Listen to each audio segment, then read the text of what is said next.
Not that what we're going to talk about is funny today, because it isn't, but I have to share with you guys. In my office here, I have these big double windows that looks out in my front yard to my circled driveway. And I just watched our pickup truck drive by and just basically rounded the corner and came back around into our driveway. And as it goes by, I'm wondering, my husband has my grandson because my daughter had an extended appointment right after school today. So they were in the backyard and I watched the truck drive by. And as it turned the corner and started coming back in front of the house, I see my grandson driving the truck sitting in my husband's lap. We're at the end of a dead end road on a cul-de-sac. Oh, that's hysterical. And Oh my I'm God. laughing. Jimmy at the wheel. I'm laughing my butt off as I see his head sitting in front of John holding on to the steering wheel. So I'm sure he's out there having the time of his life. Anyway, oh my gosh. I love it. All right. Adorable. He balances out the evil crap that we go through.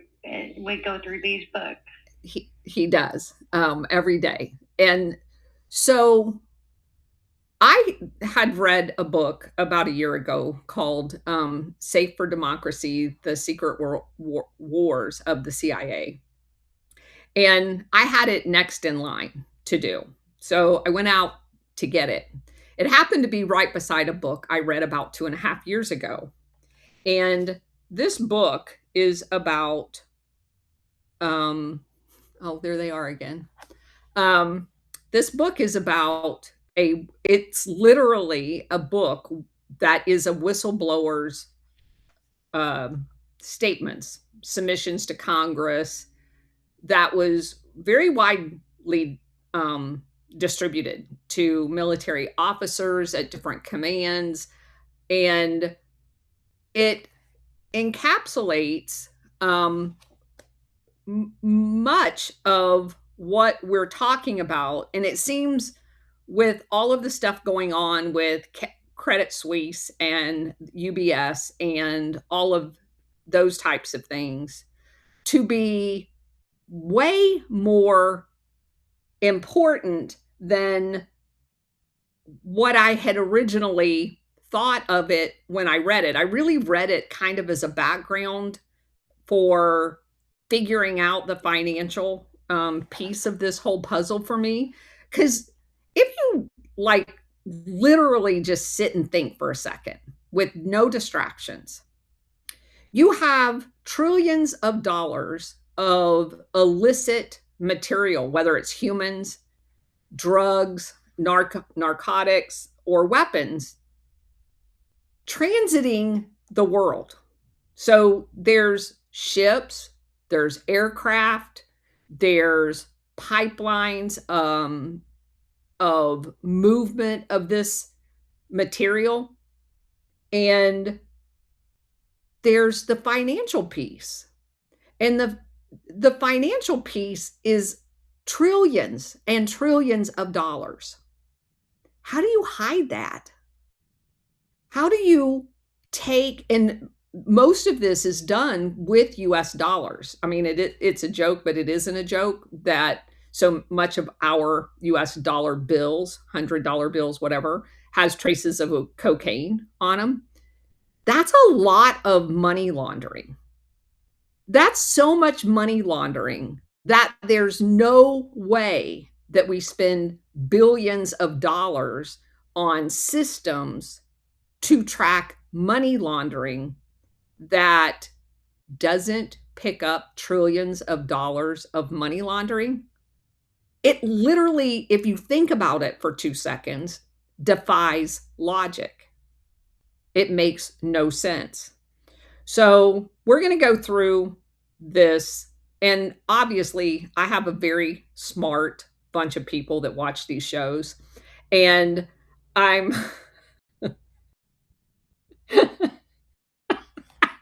I'm sorry. They stopped outside. I want you guys, I don't know if you can see this.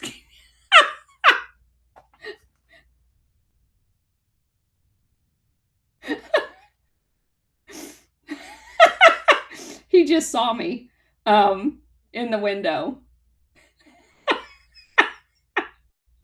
Oh my gosh, it's so funny. I'm sorry.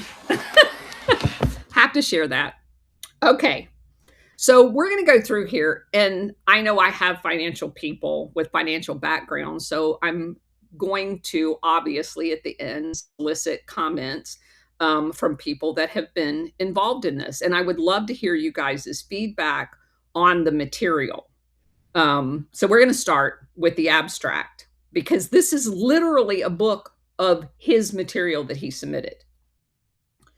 Enclosed are excerpts from a 83-page military whistleblowing report, which influenced Edward Snowden's decision to circumvent Congress and release his information directly to the American people. The report was written by an Army officer and psychological warfare analyst at Booz Allen Hamilton, the same defense contractor that employed Snowden. This analyst had a TSSCI clearance and worked in counterterrorism at the State Department, U.S. Special Operations Command, and U.S. Central Command in D.C. and in Florida. The report answers the following. Why did Eric Snowden feel he had to immediately go public? What connects Booz Allen Hamilton, the NSA, the CIA, UBS, the Union Bank of Switzerland, and terrorist threat finance conspiracy and cover up? Who is the Swiss banker entrapped by the CIA whose identity was discovered by Snowden during his time with CIA in Geneva, Switzerland? Who are Booz Allen Hamilton players Edward Snowden, Scott Bennett, Mike McConnell, and James Clapper? Who are the National Security Agency whistleblowers Thomas Drake, William Benny, and J. Kirk Wiebe, Wiebe? Answers. Snowden went public because he had no choice.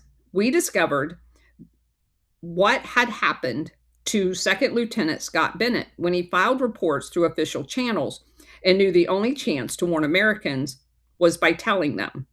Booz Allen Hamilton managed people and operations in terrorist threat finance for the military and the intelligence community. Yet an analyst reported, yet after an analyst reported Swiss bank issues, he was fired. The report buried.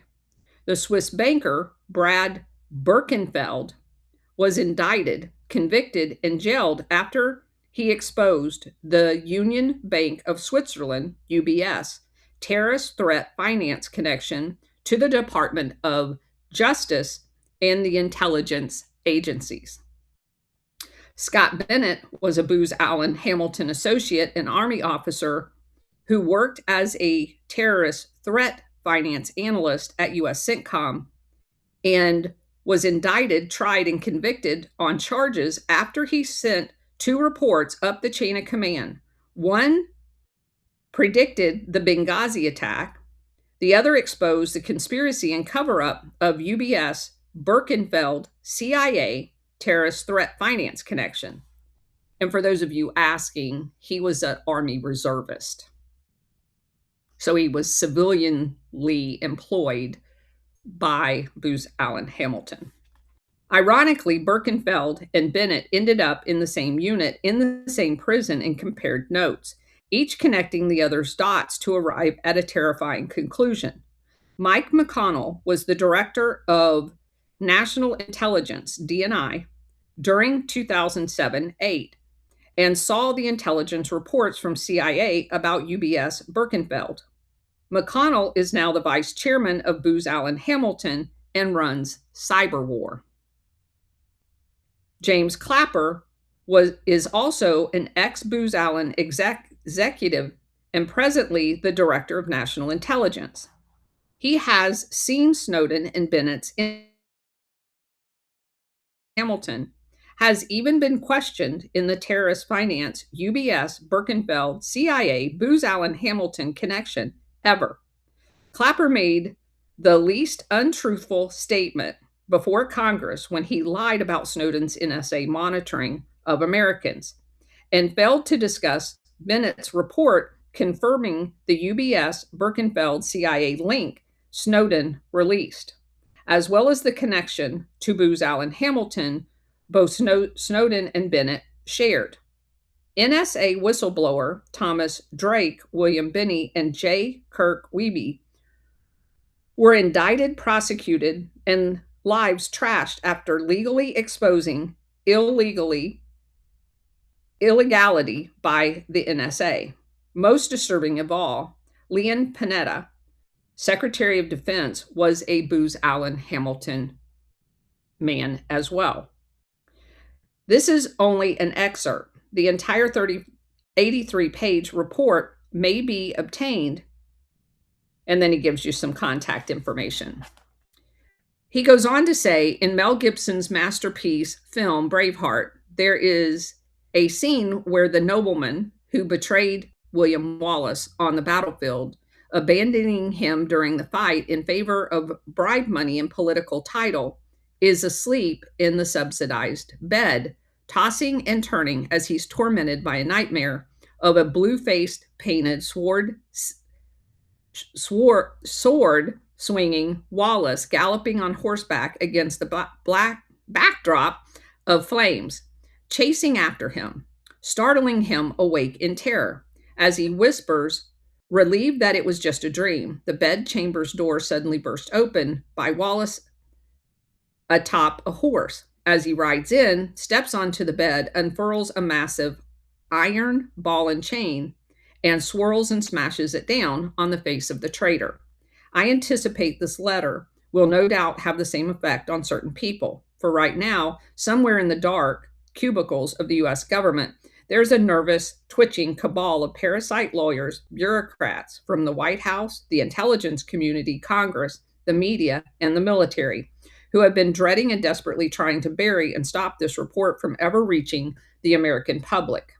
Obstructionists whose skullduggery must now, with the weight of momentum behind this letter, come to a career face smashing end, and their deeds exposed for the acts of treason they are. Nearly 40 years ago, a small team of men stood before a judge and tried to quietly settle a burglary incident. The strangeness of the incident, the military intelligence CIA backgrounds of the men, the DNC headquarters as the target, led a group of investigative journalists to shame the press establishment by successfully doing what no other news media would at the time. They began asking questions and looking deeper.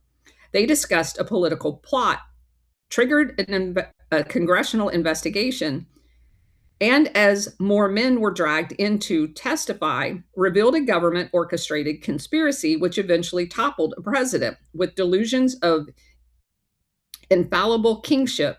It was the story of the decade that rocked the legal foundations of our republic.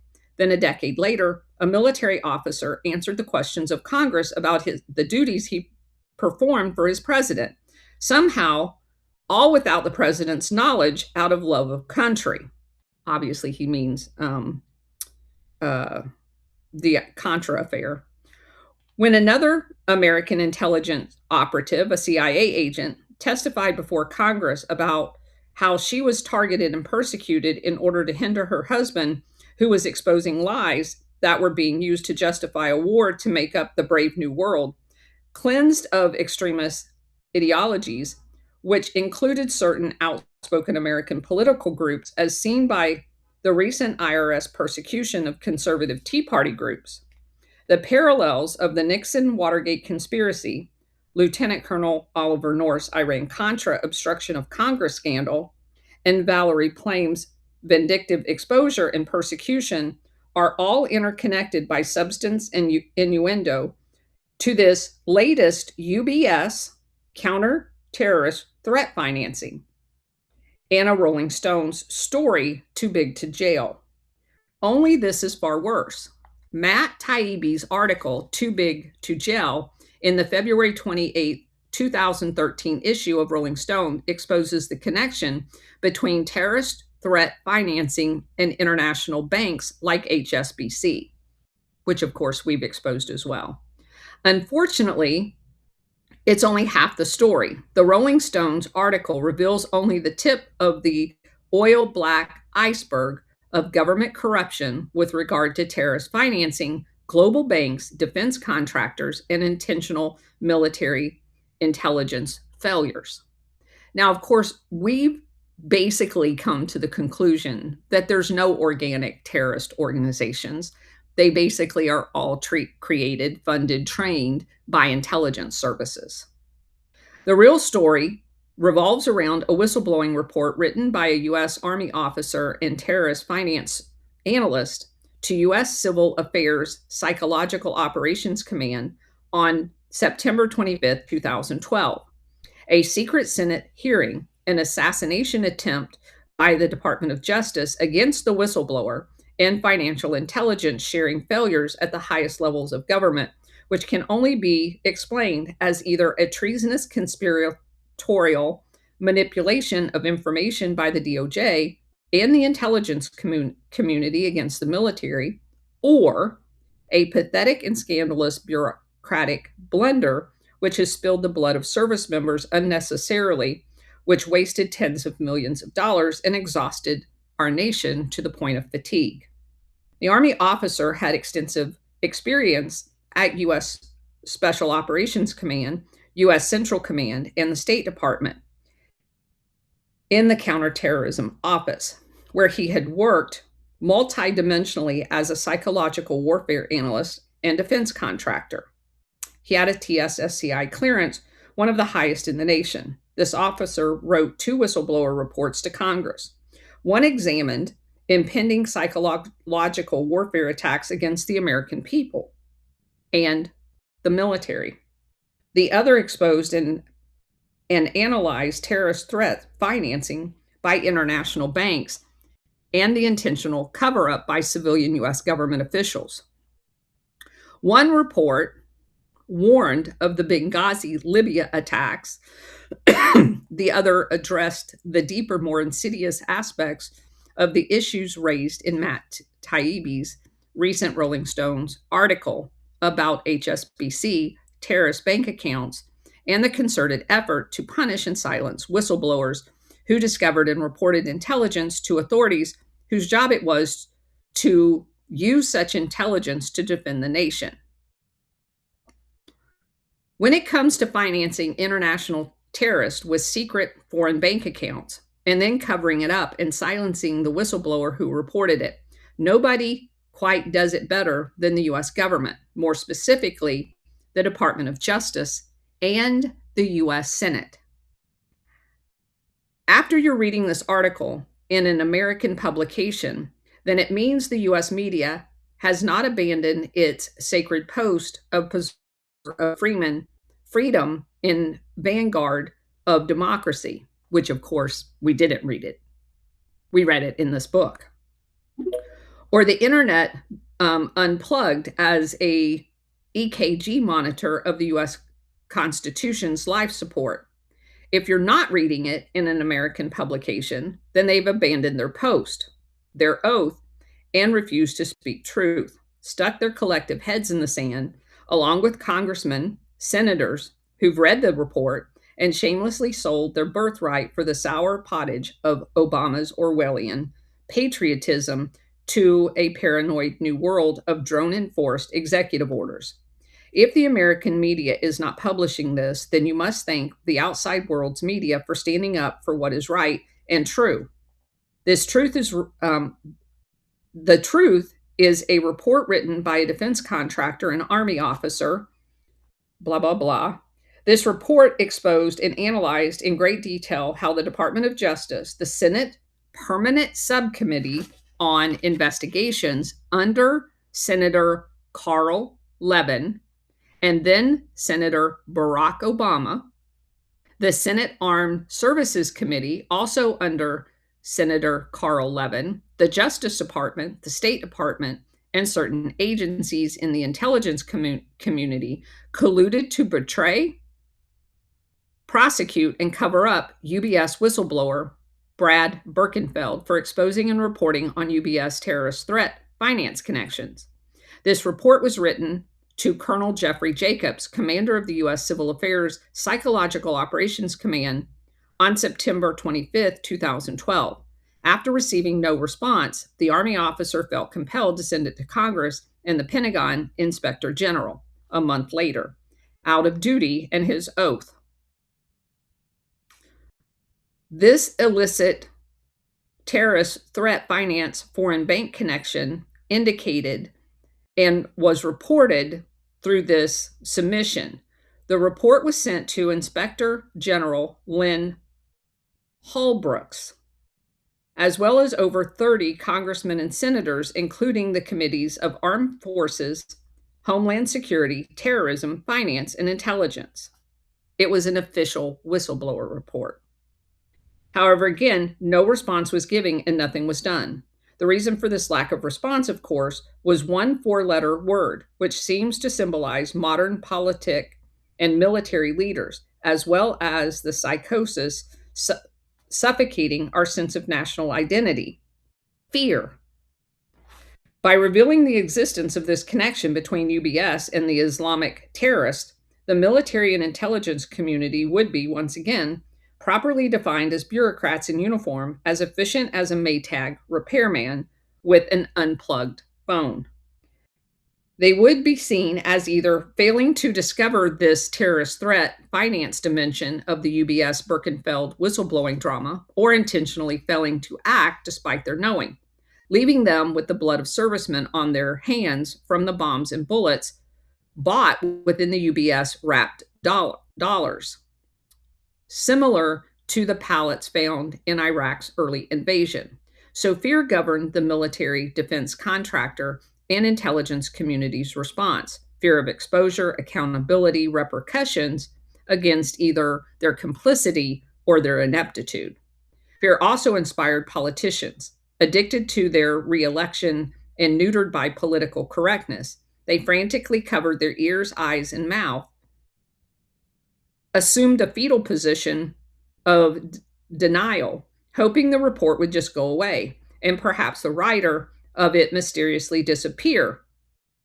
They feared that since the report explained how an assassination attempt may have been made by the Department of Justice against Brad Birkenfeld in the form of a forged letter sent to UBS claiming to be from Birkenfeld's friend, portraying that Birkenfeld was revealing priority bank information, i.e., the terrorist bank accounts, to the Justice Department, which might open a Pandora's box under the Patriot Act, a marriage they had already forced upon the American people.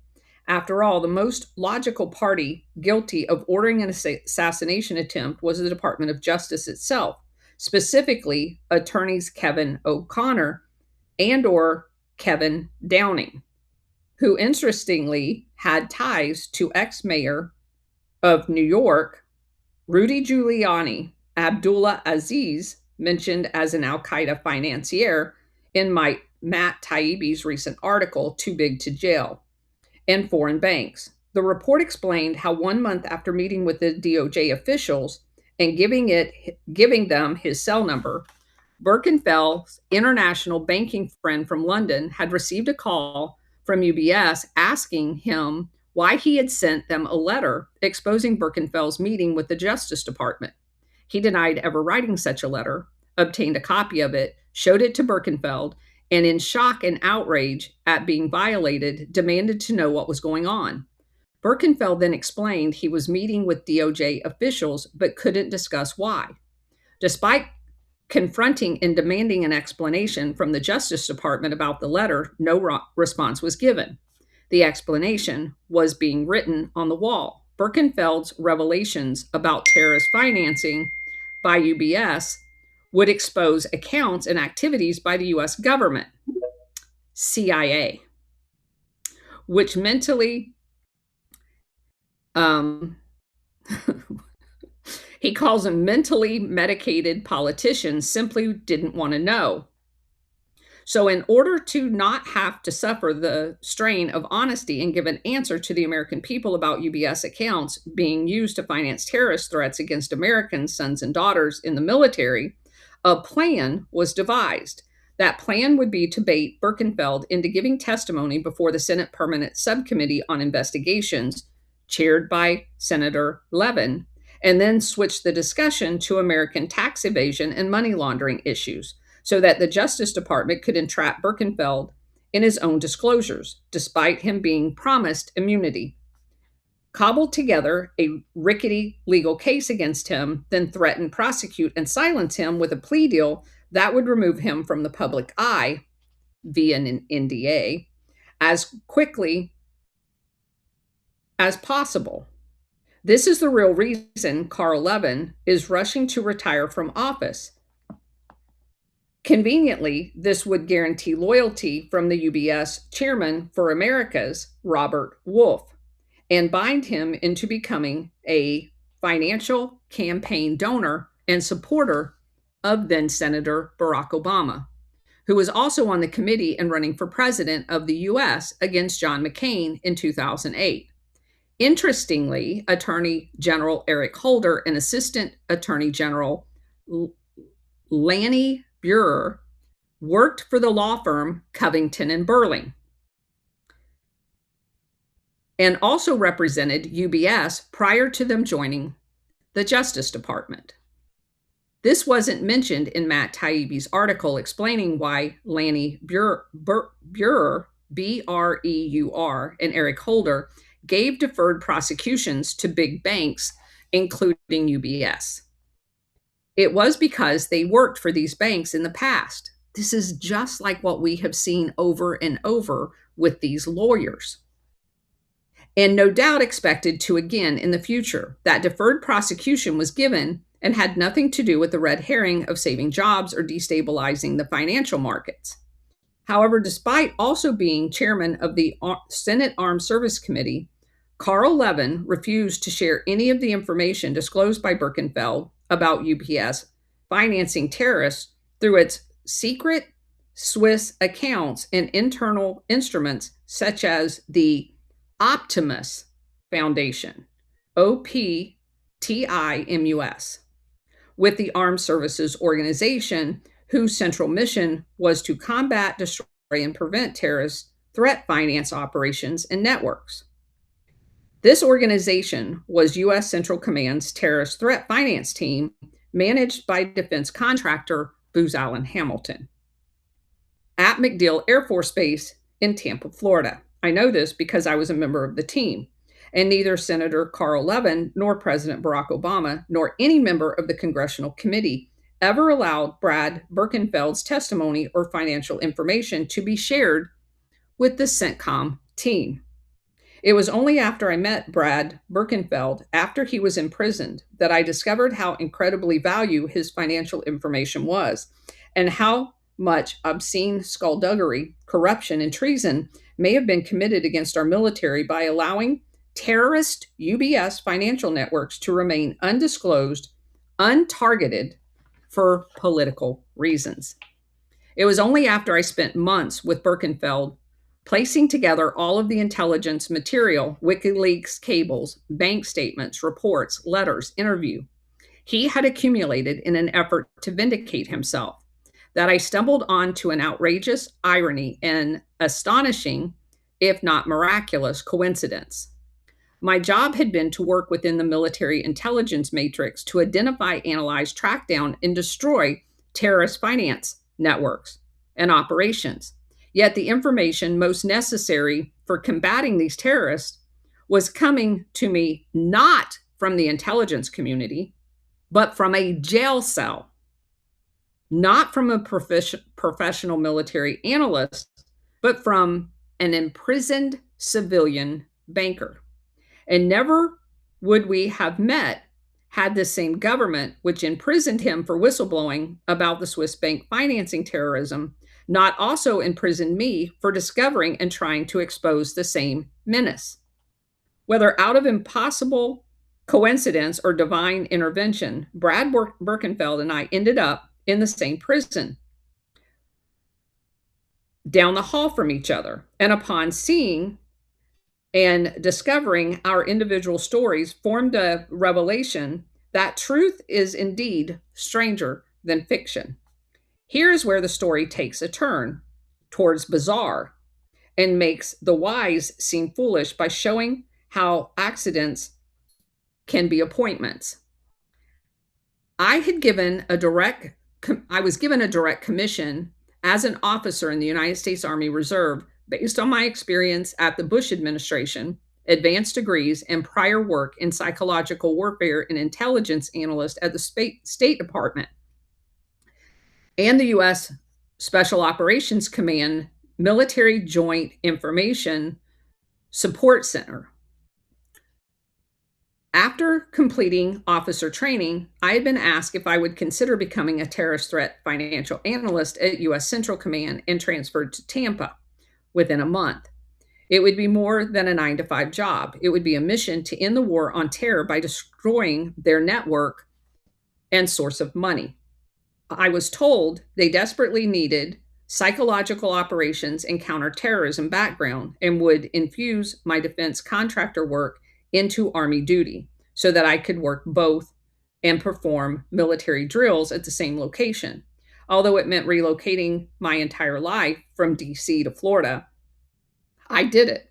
I informed an Army battalion, 11th Psychological Operation Battalion in Washington, D.C. area and began the process of transferring to CENTCOM. I was given a special VIP flight aboard an executive jet by the SOCOM commander, Admiral Eric Olson, and flew down with him personally to CENTCOM. And I was given temporary housing at MacDill. I arranged to live on base in order to facilitate my Army unit transfer and also to be safer. I had a TSSCI, which meant I was at the top of the terrorist wish list for beheading or extortion through family kidnapping, indoctrination training. I was told that you're now a target. Be careful. Over the next 4 months, I was trained and worked in every dimension, product, and agency which interfaced with terrorist financial networks and operations. I also found myself headbutting against worshipers of mediocrity and bureaucracy and the status quo as a government employee, which we all know is all too real. My personality and fearlessly aggressiveness, that he found that odd. He goes on to say that he despises simpletons, weaklings, blah, blah, blah. I had proven leadership skills. I despise bureaucratic inefficiencies. It was a very volatile chemistry of personalities in the unit when I showed up.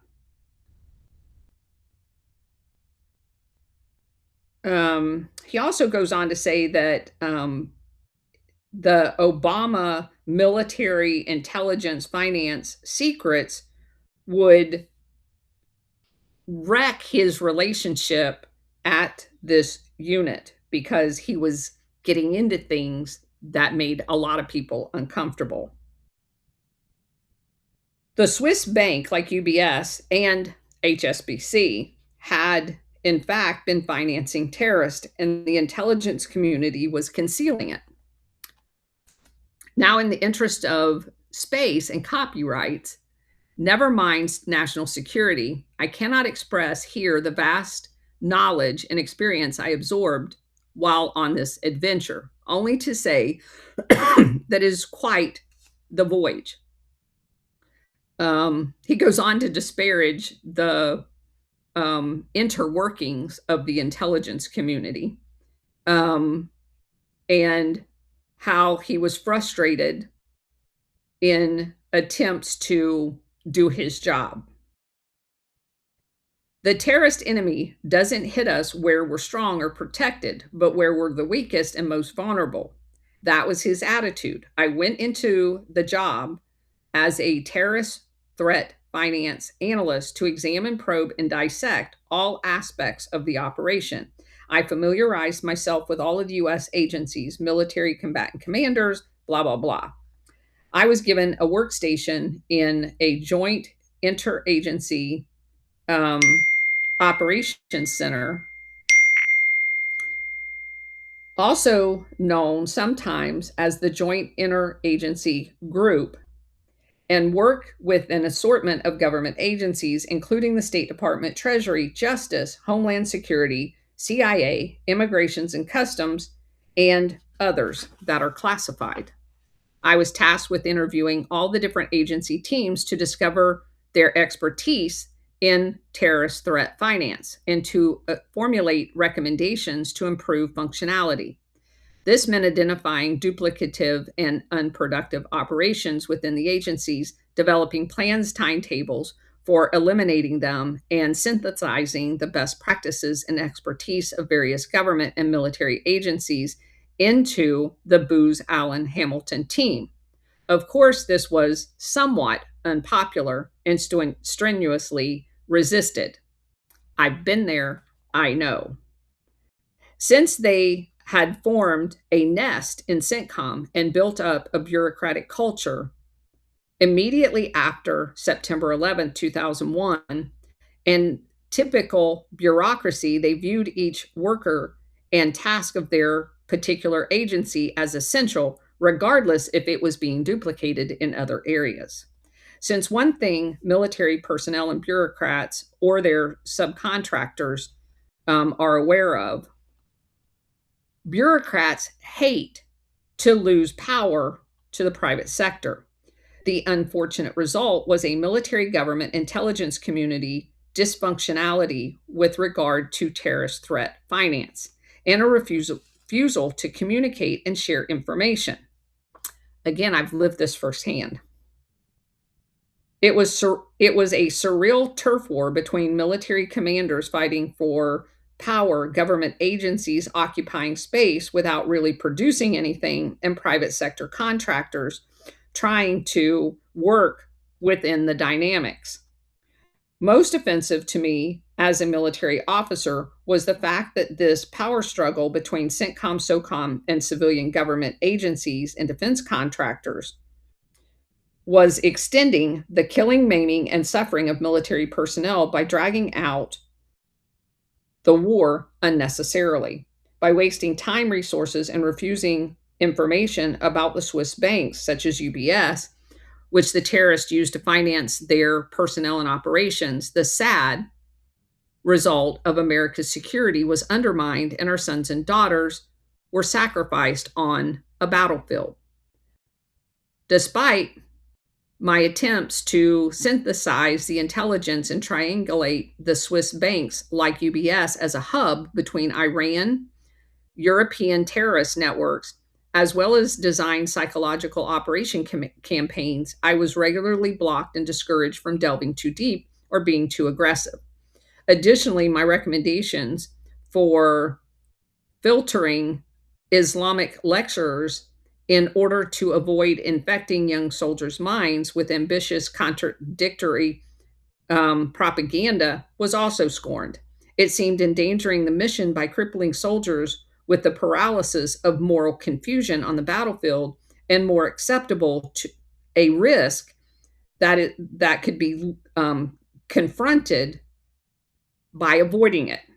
The military higher command's modus operandi seemed to be unofficially apply political correctness non-judgmentally to all issues requiring judgment. You can hear people all day long on X talk about this happening after 9/11. Although I honestly believed and still do that my application for creative imagination to the counterterrorism analytical framework was helping military commanders formulate better strategies and operations, as well as improving interagency intelligence sharing, I soon discovered how much it was also feared. It seemed rocking the boat was gaining the attention of people who, despite paying attention as a matter of temperament, was opposed to any recommendations. Because 1 week after a moving truck delivered his household goods into the apartment on base, arranged and paid for by Booz Allen Hamilton, I was stopped in my car at the front gate arrested at gunpoint by military police, taken against my will, and interrogated for 12 hours under conditions that would have been defined as torturous. At first, I thought it was a training exercise to test a person's aptitude. The reason being, I had just completed a week-long training course in advanced critical thinking after being the first person in CENTCOM's history to test out of a prior mandatory beginning and intermediate course. However, the missing component of subtle delicacy and psychological complexity was applied by a guy by the name of Edward Garcia and Lieutenant Colonel Martin Mitchell. MacDill Air Force Base security forces and its commanders had now shed the blood of one of their own and shamed America. Despite my being a U.S. Army officer and counter-terrorist defense contractor, despite my having worked at the State Department, U.S. Special Operations Command, the Pentagon, despite the piles of paper, briefing, and intelligence material I had written about America's enemy, I was now being treated like one. I was then berated and accused by a rude Air Force policeman of incorrectly filling out my on-base housing application forms and not properly registering my firearm locked in a gun safe, even though they had only arrived the week prior and had already been acknowledged at the entrance gate by inspectors. Here's where the story takes a turn. I was then handed a be on the lookout flyer with my photo and description on the front of it. I found out later from an officer friend who had called me from Afghanistan that this flyer had been sent out to every military base around the world. With this, I had officially been giving a burn notice, as my identity and clearance had been shared with every terrorist looking for an analyst to kill. They knew I now had to go underground. I couldn't help but shake my head and half smile at the realization of passing the Rubicon. It seemed that smearing my name had begun before my explanation of the situation had been heard. Judging by language used to describe me, somehow a crime was being cobbled together, causing my nose to wrinkle at the once flavored aroma of military patriotism. It also reminded me of the betrayal of CIA officer who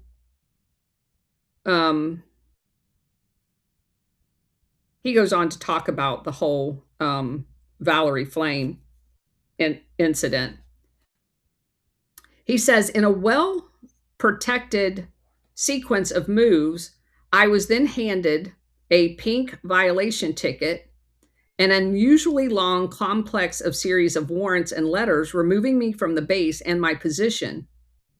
Although it was a superficial level, I knew this entire situation was outrageous. I also had an odd feeling of something bigger lurking in the background. Back at my battalion, the brigade commander made a surprise visit and informed us of an upcoming policy change in the Army, largely due to negative stigma given to psychological operations by defense contractors. This was somewhat jaw-dropping. I had worked closely with Mike Furlong at the State Department Counterterrorism Unit, and he knew that he had been fired and locked out of his office because of CIA complaints. He was too efficient in his special operations endeavors. Interesting, later that year, Rolling Stones magazine would report a story about a psychological operations officer being prosecuted by the Army for refusing to analyze and target U.S. senators with behavior-changing communications, i.e. psychological operations. After hearing this, the author wrote a lengthy report addressing psychological warfare impact for policy changes that would have on troops and enemies. It was submitted up the chain of command to the brigade commander, Colonel Burley. It was this report which forecasted the attack on U.S. Embassy in Libya 2 years later. It was this report that could have saved lives. Mysteriously, 1 month after submitting this report and 9 months later, after the McDill incident, I received an indictment letter for not properly filling out my housing forms and failing to register my firearm in time. Which, again, this is just crazy. It seemed his report, which was originally asked for, had struck a nerve and was a roadblock for someone's agenda. It was a quintessential straw that broke the camel's back. Despite my request for a military attorney to investigate the matter and be appointed to defend me, since the military situation involving my transfer, um, I was refused counsel and ignored. Amazingly, I believe unconstitutionally, the military, for the first time, surrendering its jurisdiction to the Department of Justice and a civilian agency, was being allowed to prosecute a military matter. Now, I don't regard this as a military matter, and I disagree with him on this point. He was there as a civilian employee of Booz Allen Hamilton, not the US military. The fact that he happens to be a reserve officer, he was in civilian status. And yes, civilians can live on military bases. We've covered that. That's why all of the Trump officials are living on military bases. You just have to pay part of your salary for the rent of those military bases. So he was not entitled to a military lawyer. He's wrong on that case, or on that point. The civilian attorney that I had retained then filed a motion to dismiss, stating the military police had violated certain protections. And he used the example that it forbids the military from exercising police powers over civilians off base and beyond military jurisdiction. But again, the gun offense was on a military installation. Okay. And you give up, if you're on a federal installation, you give up the protected rights. You just need to know that. You're under the rules of that federal installation, which is why some people, even when they're a guest of a military person, don't want to be on a military base. I mean, we give up our Second Amendment rights. We're not allowed to have our guns on military installations. It's ridiculous, since they taught me how to shoot a gun, but it's true.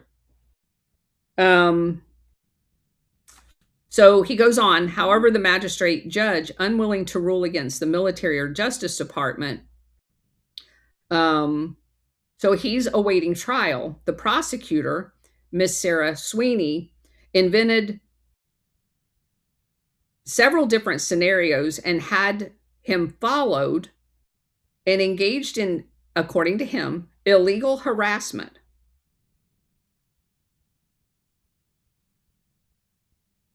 She was later disciplined for causing one prosecutor to commit suicide. That's crazy. Without delving into the details of the trial, and he gives you a link to read the whole story, which is important.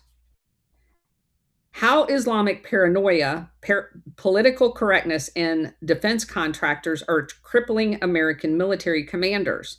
That was the name of it.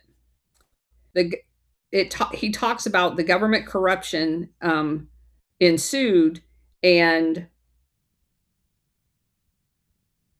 talking about the prosecutor making the impression that she was fat, pulled down the microphone and, in a condescending voice, unfurled a confusing tapestry of half-truths to a jury who had no military experience. Amazingly, she also had the gall to dress up a special assistant U.S. attorney in an Air Force uniform to deceive the jury in believing the military was engaging in a joint prosecution against him. That's crazy. I later found out that the Army Investigative Board hearing that the military never participated in was not aware nor had given permission for Sarah Sweeney to employ military legal resources, precisely because this would have allowed me to demand a military defense attorney. The prosecutor's argument was interesting. She basically complained how um, he was a lone psychological warfare analyst that had single handedly outmaneuvered and checkmated the entire US military intelligence community, and that by using his charisma, encyclopedic mind, and hypnotic communication skills, was able to commandeer the private executive jet of the SOCOM commander, seduce female housing contractors into giving him an apartment on base, and then intimidated military security guards into delivering his gun safe with guns onto a top secret base, which MacDill is not a top secret base. She also went on to say how the US military reaction when um, Bennett revealed his activities was one of shock, disbelief, and embarrassment. What she failed to mention was that because I was an Army officer, nothing I had done was a violation of any military regulation or policy. That's not true. You can't have a gun on your in your personal facilities on base. So that part was wrong. The Justice Department was simply engaging in an agenda.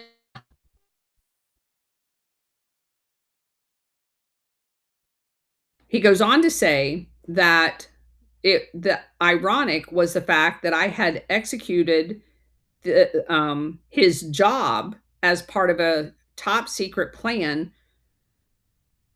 duties that had already been agreed upon by Booz Allen Hamilton with the US government.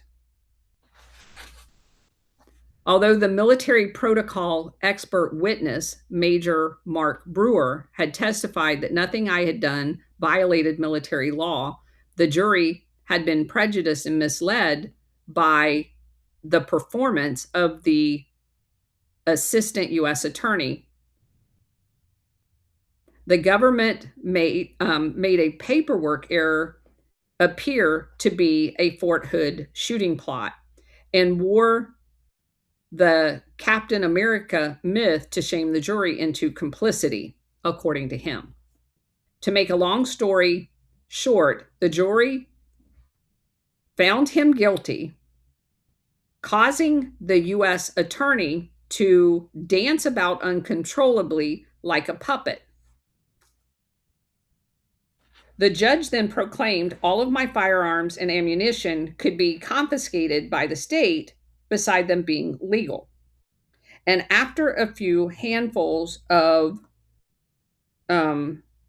information provided by the prosecutor, said that I was remanded into prison and then sentenced 5 months later, where he wasn't released on bail pending that hearing.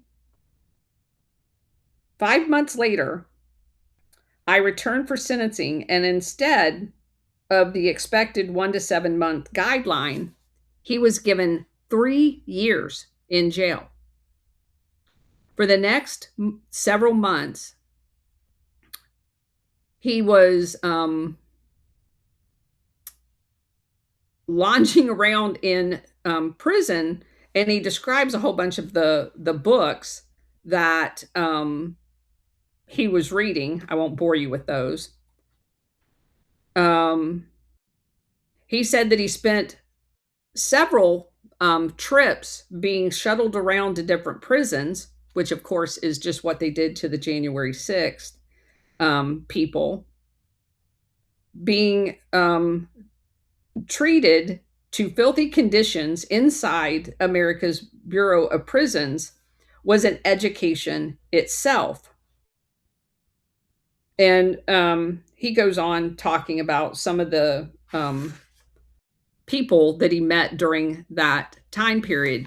But what's weird is when you go back and you read these accounts of people that have singly suffered the same thing that was done massively in the January 6th situation, you realize that they were able to pick off people one by one in the past, and treat this way. And I found it really interesting when I don't know if you guys listened to the interview that I did with my neighbor that was caught up in the January 6th, but her and her fiance talked about the movement around as a psychological warfare tactic of disorientating people to the point of giving up. That if you are sentenced to prison and you're put in a prison cell, even if it's a small prison cell, there's a routine that your brain can wrap itself around, and you can function within what you have now defined as your home, away from home. And the constant moving of these prisoners around steals even that last vestige of humanity from them to psychologically torture them, in addition to be wrongfully imprisoned. And I found this, again, now that we've went through all of this other stuff and experienced all of this stuff, some very striking similarities to this guy's case. So I'm going to leave it there.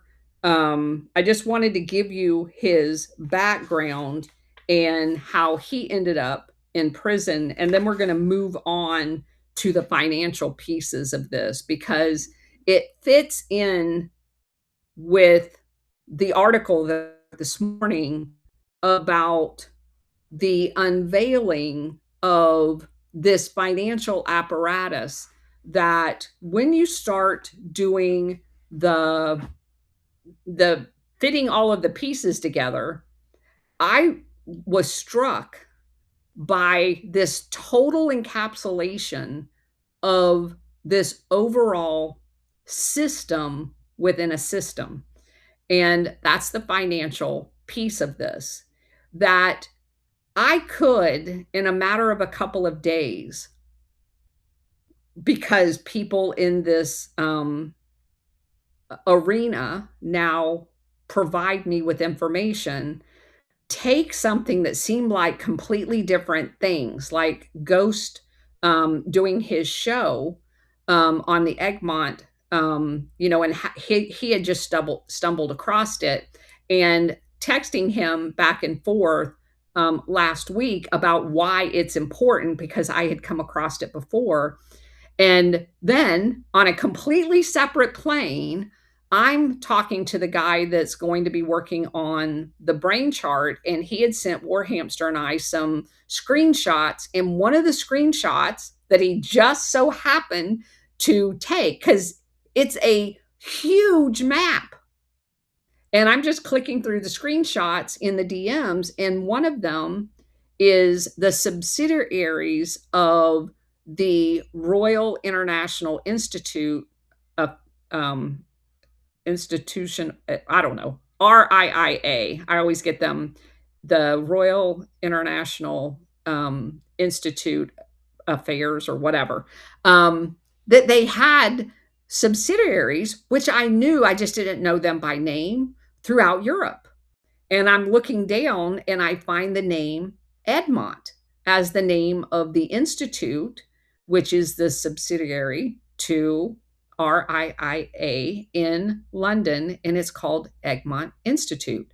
And I'm like, what is the chances that that's connected to the Egmont agency in Canada? Well, it's a direct correlation. It's named after the same family, and it's an elite family that goes back, a very long time. It's a castle in Belgium, named after this family, and that's where their version of the CFR meets. And the fact that that gave birth to what would be, so how the central banks of central banks, the central bank of central banks is the BIS. Well, the financial intelligence agency of FinCEN is Egmont. So you have all of these, they're like in 170 countries. like literally everywhere but 20, which probably doesn't matter because I think we're up to 190 countries now. So all of the major countries that are involved in money laundering are a partner in this. So they have their own, basically in a military structure, what you would consider a FinCEN detachment, like our Treasury has a FinCEN detachment that data wise is tied to Egmont in Canada. And they can do research queries on transactions that are suspicious. So they're able to get data to track financial. And once you realize that this system exists and was created in the 1990s, it immediately begs the question, why the hell aren't we using it? Why aren't we using it to track money laundering? Why is trillions of dollars out there floating around in illicit narcotics, weapons trafficking, and everything else that they're involved in, including human trafficking? Why is that all allowed to exist? Well, because they have this as window dressing. And I think it's very odd that as soon as Promise software was outside of the legal uh, gate and stolen from Mr. Hamilton and Inslaw, the company, that this magic FinCEN organization pops up. And of course, we know that Promise Software had backdoors in it so that the intelligence agencies can track money laundering and who's doing it so that they can take over networks um, of narcotics trafficking that's outside of their control or whatever. The timing is too coincidental for me in all of this. And so is the legacy of where it came from. It is part of the control mechanism that allows us to have a feeling of comfort that they're doing all they can do. I mean, they have this elaborate network set up. So surely they're catching everything that they can, except for they never catch any of it, to include the DEA guy that was recently arrested, who did get caught finally under Trump with Robert Sensei. So anyway, that's it for today. I noticed a line eyes up here. I knew he would be. Yeah, it's. I mean, it's interesting. I mean, from the equities and stock side of things, the SEC has been trying to build the consolidated audit trail for the past 15 years, which basically which is designed to basically give the SEC, if they need to, a view into every single securities transaction out there. But we're still on the old system of blue sheets. And yeah, there's some privacy concerns about the consolidated audit trail, but it sounds like, between Promise and FinCEN and everything else, certain people out there already have access to a lot of information. And on the, at least on the Securities and Exchange Commission side of things, it's actually really, it's still really hard to track down a lot of transactions. So I guess that's thought number one on this, at least coming from equities. So I agree on the security side of it, but I'm talking about the blatant cash money laundering. I mean, number one, I think what happened to this whistleblower here was, horrendous. Also what happened with Birkenfeld was too bad. UBS obviously had a whole bunch of KYC failures. And it's kind of funny how any nefarious activity out there is always going to hide behind, various duties of confidentiality by everybody working on stuff.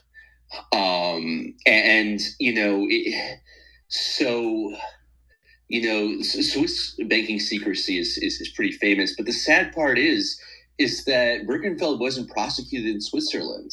He was prosecuted for other stuff in the United States that didn't really seem to be that that seemed to kind of go out of its way to prosecute a guy. Yeah. And I mean, it seems like the DOJ just handled that really badly. And then, of course, the retaliation against the guy from Booz Allen Hamilton, that screwed up too. I can, people don't need. People can probably guess how I feel about management consulting firms. I probably feel the same way as most other white collar employees do about them.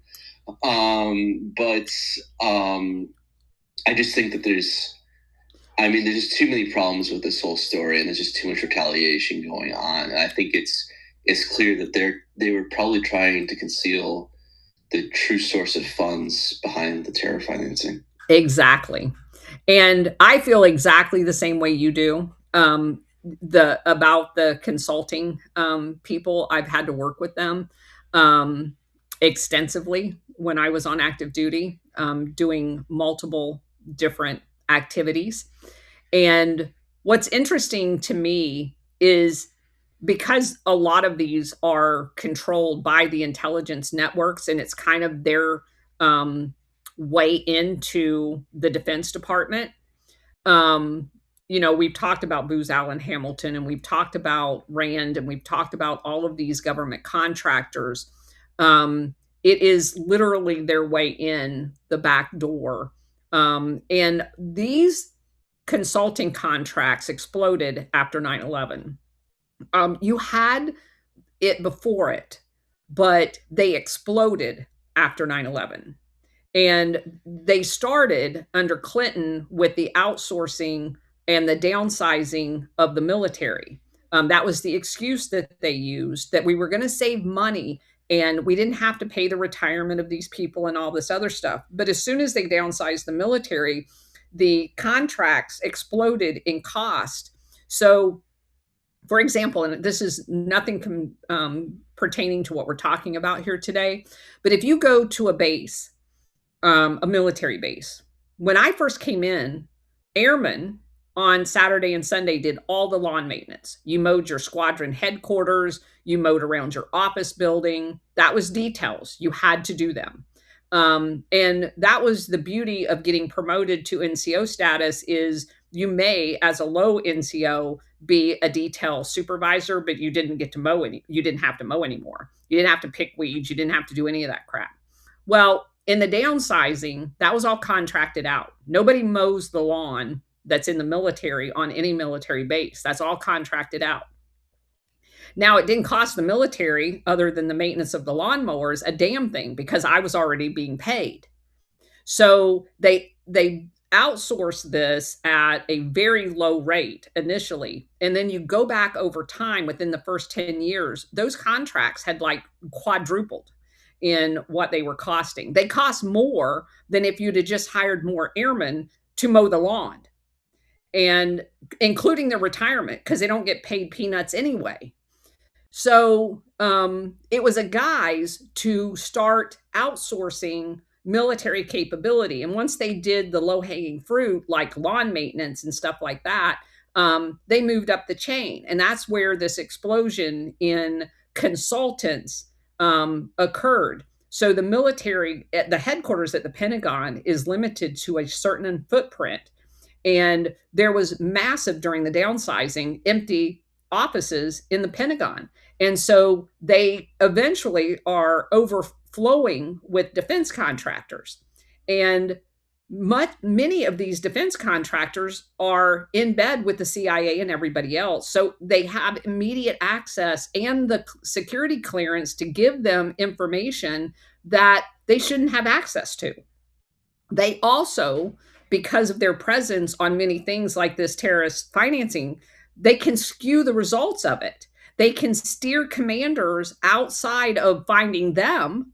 It's this unwelding, completely meshed together now apparatchik that results in people who stumble across meaningful information that could make a difference in finding the bad guys, because the bad guys are the CIA.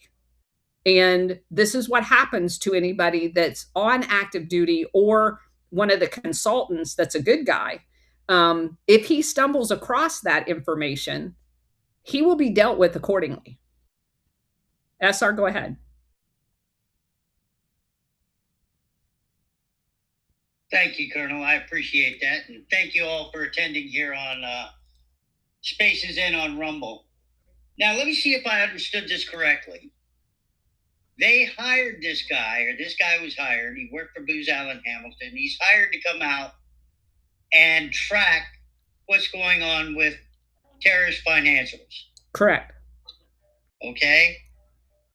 Inside, the way it sounded to me, inside of a week, this guy's got a bolo out on his ass. He had just moved into housing, base housing. He was getting settled in. Next thing you know, he's got a bolo out on his ass. Well, if you don't want to make somebody useful, that's what you do to them. Yeah. Well, I understand that, but I can't help but sit here and think for a minute and say, didn't these guys know what they were asking for? Well, who are you saying these guys? What guys?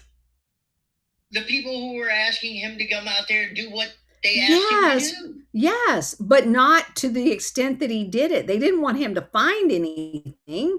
He was supposed to just be there to make work and shuffle papers around and avoid finding the CIA in anything. He failed miserably at not finding anything. He found stuff. That's not allowed.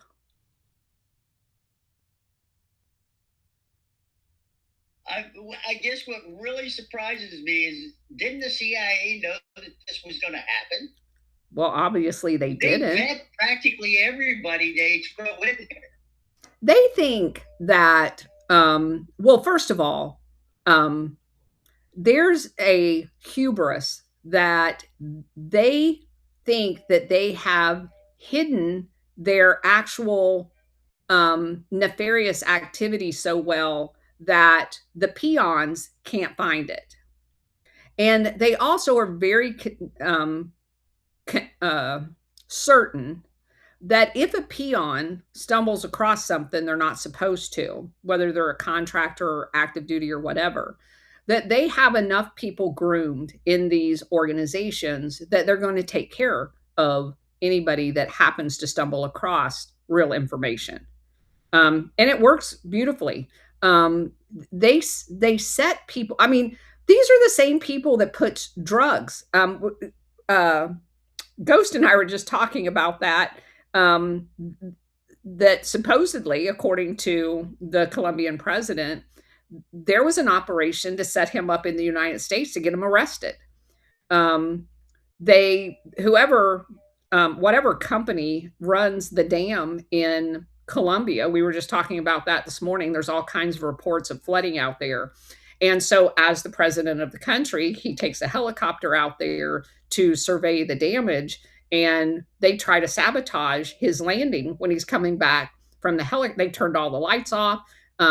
Later, his own intelligence tells him that that was an assassination attempt. So he goes and lands somewhere else. So they have various ways of taking care of people that stumble across the information that is out there, but they feel like that they've hidden it enough that someone isn't just going to stumble across it. And if they happen to stumble across it, they have avenues like throwing him in jail, just like they did with January 6th. They have avenues that at their disposal because the Justice Department is corrupt, the FBI is corrupt, elements of it, and they're hidden inside of the bureaucracies, waiting to take action against anybody that stumbles across anything. This has been going on for decades.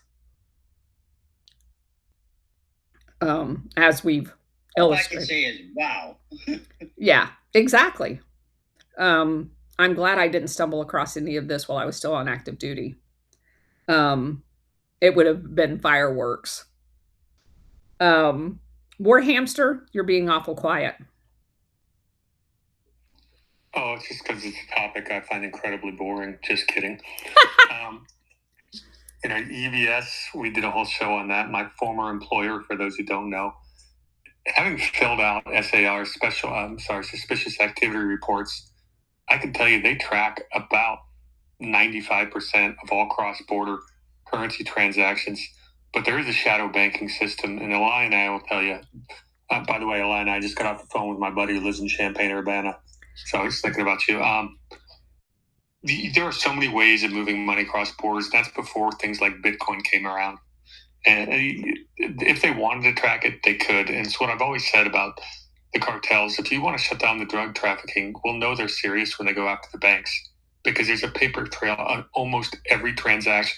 Eventually, every dollar has to flow back into the mainstream channel to be spent. And all you got to do is trace it backwards. There's exceptions to that, but everything is traced if there's a will to do it. And so when the Colombian president comes to the White House and tells President Trump if he wants to shut down the narco networks, he needs to address the U.S. banks. That probably had a lot of people crapping. And just as we were talking on Ghost Show earlier, the Edmont kicked Colombia out of their financial intelligence network, cut them off, because he announced in Colombia before he even came that he knew he had traced information, and he knows what banks in the United States are doing this. And that meeting at the White House had to literally terrify that network for what War Hamster just said. They can trace it. And that's why they shut Colombia off from being a partner in that financial intelligence network, because he made the bold statement that he had used it for that purpose. Yeah, as long as HSBC is still in business, we know they're not serious. And I'll put Citibank, my other former employer, in the same category, because they own Banamex, and we know, they still own part of Banamex. I think still control. It's always been there, the ability to do it. We knew this in the 80s in the first war on drugs. Well, where's the war on the money laundering of the drugs? Always follow the money. And they could if they wanted to, but they don't. We'll see if that changes. But I've tweeted about it enough times that I go, I've said follow the money a million times, but I go, they're not serious about shutting down the cartels until they go after the banks. That's period. And, we know they're doing stuff with blockchain as well. We know about Bitcoin's origins. I mean, all these things are money laundering. What's interesting is they were better at tracking that kind of stuff before the digital age than they are today. The banking system has more holes today than it did 60, 70 years ago. I believe that. Colonel, the funny thing is that if you have access to, most banking transactions, if there's a relationship between different parties, including illicit finance, if they do one transaction, if they do one cash transaction, obviously there's a lot of plausible deniability, but if that transaction keeps happening over and over and over again, in terms of a long-standing relationship, even if they go through multiple banks, there's ways to find it statistically, and ultimately come up sort of with a statistical proof based at least on frequentist stats saying that this relationship here, seems to be happening a whole lot, and trillions of dollars worth. Yeah, you should be. I mean, it's work. I was equity stat arb. So finding some of those relationships, there are tools to do that. Some are better than others. But you can prove a statistical relationship. And that's what's most interesting to me, that just post World War II, obviously it goes back farther than that, but just post World War II, the amount of escalating drug trafficking and the financial piece of that all having to, at some point, clean the money. And somehow we've never been able to even put a dent in it. That's the piece that I keep coming back to, as Warhamster just articulated. Until they put a dent in it financially, they are not serious about it. The mechanisms that we've spent billions of dollars on, whether it's the chemical eradication of the opium fields or the coca fields or whatever, they're just literally throwing our money away. You could have a few very smart financial people do exactly what Illini and Warhamster was just articulating, and shut the entire network down. And you have to ask yourself, with all of the money and all of the drug czars that has existed all of this time, why hasn't that ever been done? You can only come up with one conclusion: because no one wanted it done. Sean, go ahead. Hello, Colonel. Thank you very much for letting me speak. Yeah, with regard to all you're talking about, I've listened to your spaces a lot, and they're really great. The forces that we're up against here, the people that you talk about, they are criminals. There's no doubt about that. We just look at Epstein, and for every Epstein, there's about 30 or 40 other guys doing the same thing Epstein is doing. Right? We know that. Yes. Right. So. Yeah, exactly. So it's not going to, the fact that this has all come out in the public now is not going to put an end to this because this guy died, right? There is an idea that maybe they're just putting this into the public domain just to get, like predictive programming, put that idea out there. This is who we are, what we do, and you can't do anything about it. There's that. But also there's this idea that these guys like to party. You're right. Right. Whether it's South American drug cartels or the global elite in Europe or America, these guys like to party. And that's, I think, what's coming out with the whole Epstein thing. When these guys party, like, bad things happen. Right. So we have to look at these global events that culminate in a human sacrifice, I think, and take a closer look at that. I agree. Because that, at the end of the day, is kind of the end result of all of this chaos that they create. It's bad for humanity in general, because it all ends up being the sacrifice of human life. And I think I disagree in the predictive programming piece of that at this point.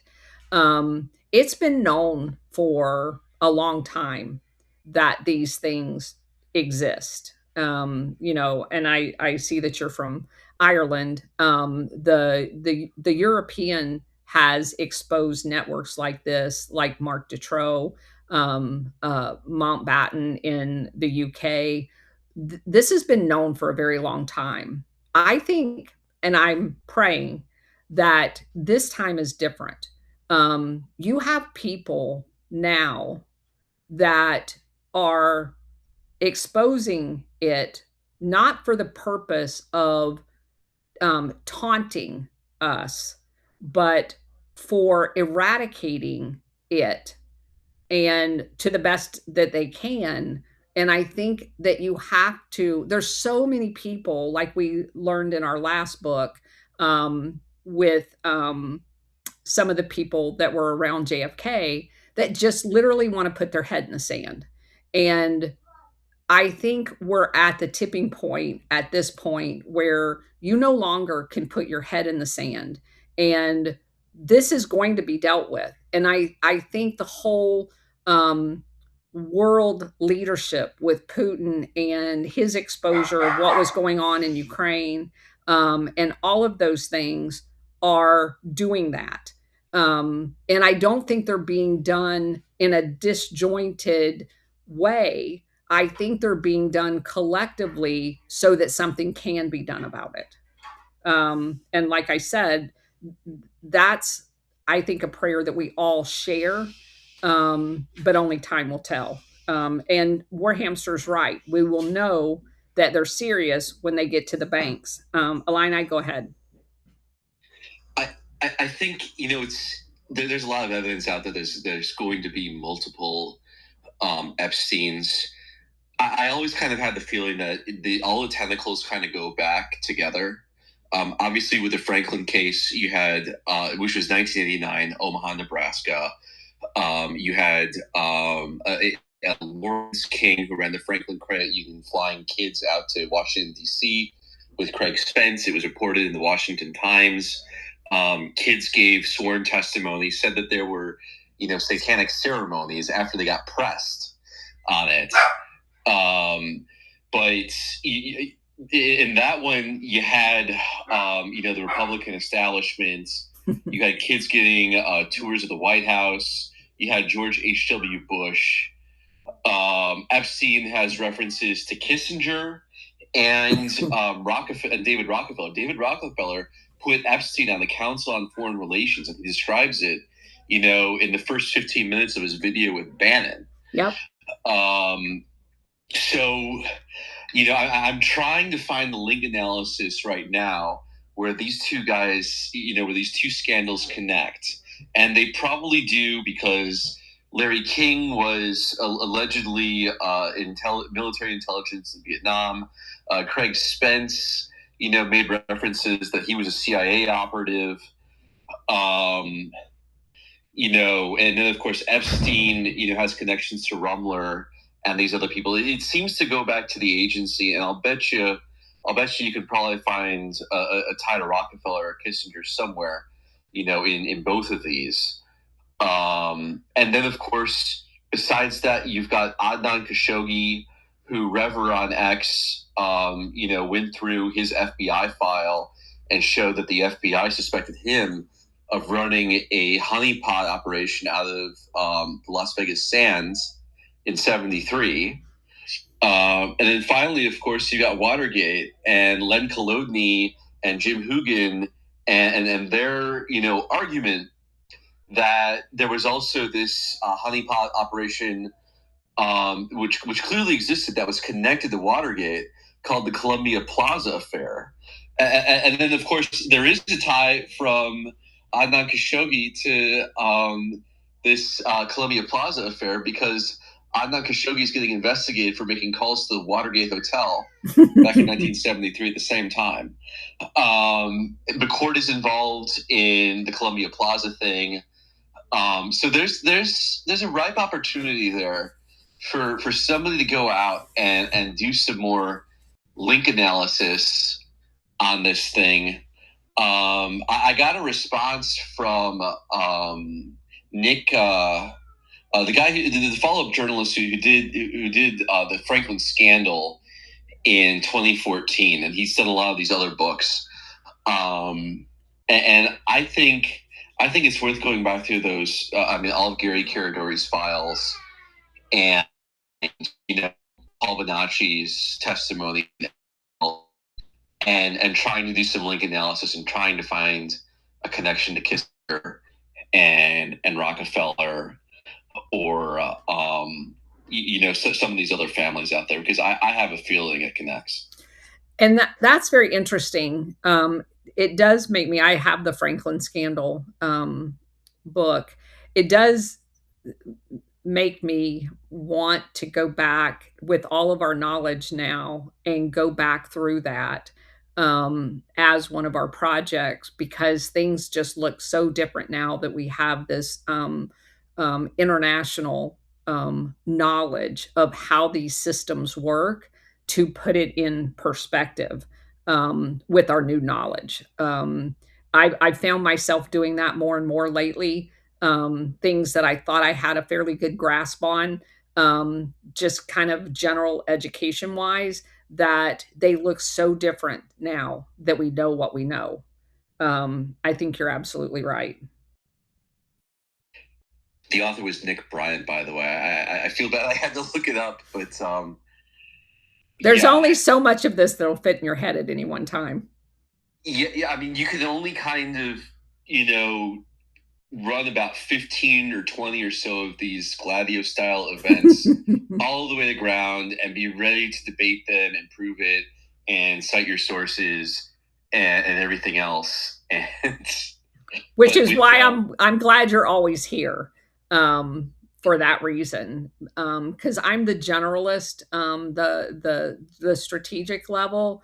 You definitely are the operational level, with your link analysis and your ability to run things to ground. I treasure the fact that you're here, more than you'll ever know. All right. That's why I consider that all of us a team at this. Just like our recent conversations we've had offline with Stab Connects. He's done so much digging, and just literally a screenshot that he sent me yesterday kind of unraveled this whole Egmont thing in my head. I can't thank every one of you enough for everything that you do, that has enabled us to put all of these pieces together. All right. With that, it's 5:30. It's Wednesday. I'm going to have to run. And I will see you guys tomorrow at 4:00. I will be on the Alpha Warrior show. We're going to go through the Egmont article that I wrote in detail, on his show tonight. So if you want to show up and be in the chat, I'd appreciate it. So everybody take care, and I will see you tonight or tomorrow. Take care, everybody. Colonel, I just wanted to add real quick your deal about not having to mow the lawn anymore. Yeah. I'll never forget the day I put on that corporal stripe. You become the arbitrator and the organizer. I ain't pushing that broom again.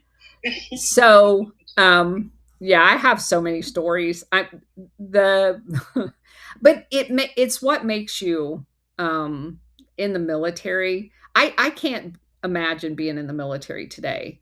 The experiences that you had as an airman and all of the different details, you met people in other squadrons while you were doing these details. I remember one of my details was going into a colonel's office that I don't know if they had left something in there, but there were like a million flies. And there was like 3 of us airmen in there with fly swatters trying to get all the flies out of the guy's office. But it was something that we talked about for weeks afterwards because it was hilarious. But that was our Saturday detail, is going in his office. He was there, and spending like 2 hours trying to get all these damn flies out of his office. Never seen anything like it. Those big black nasty flies.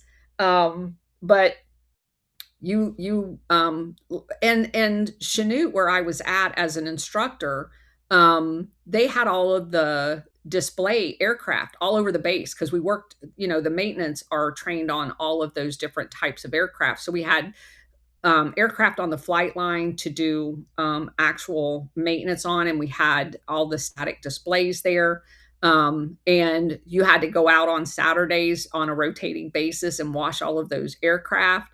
It was just something that built you up, and you understood that you were part of the beautification. You took pride in the way your base looked, and you got inspected once a year. They gave out awards at the command as to which base looked the best. That's all gone. It doesn't even exist anymore. So it's a completely different military today than it used to be, and not in a good way, in my opinion. But anyway. Okay. Just a quick story, Colonel. All right, hurry up. I joined the military because I didn't want to hold a paintbrush ever again. You held a paintbrush. Exactly. I was painting. I had enough of it. And the day I got assigned to computer sciences school there in Quantico, waiting on a class to be formed, they put a paintbrush in my hand. Yep, you were in casual status. Exactly. And it was like, damn. Yep.